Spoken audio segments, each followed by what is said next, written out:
Greetings, everybody. Nickie Brown here. No matter where you are and what part of the world you are in, I hope that you are having a good day. So, I have a question.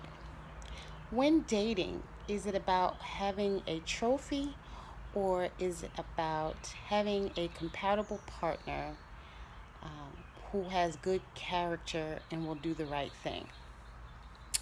I remember growing up, say as a teenager, preteen teenager, walking to the store in East Orange, New Jersey from my house.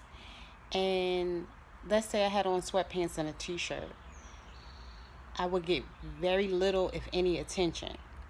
But if I went to the store dolled up or looking pretty, then I got a lot of attention.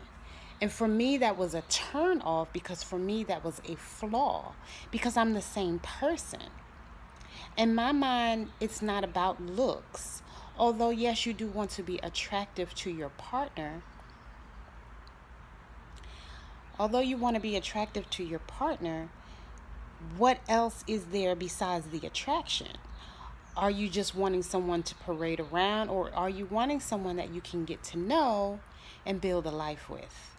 And I think that's one of the differences for me because, again, if you don't want to talk to me when I have on sweatpants and a t-shirt and you only want to talk to me when I look pretty, for me, that's a turn off and it's a no.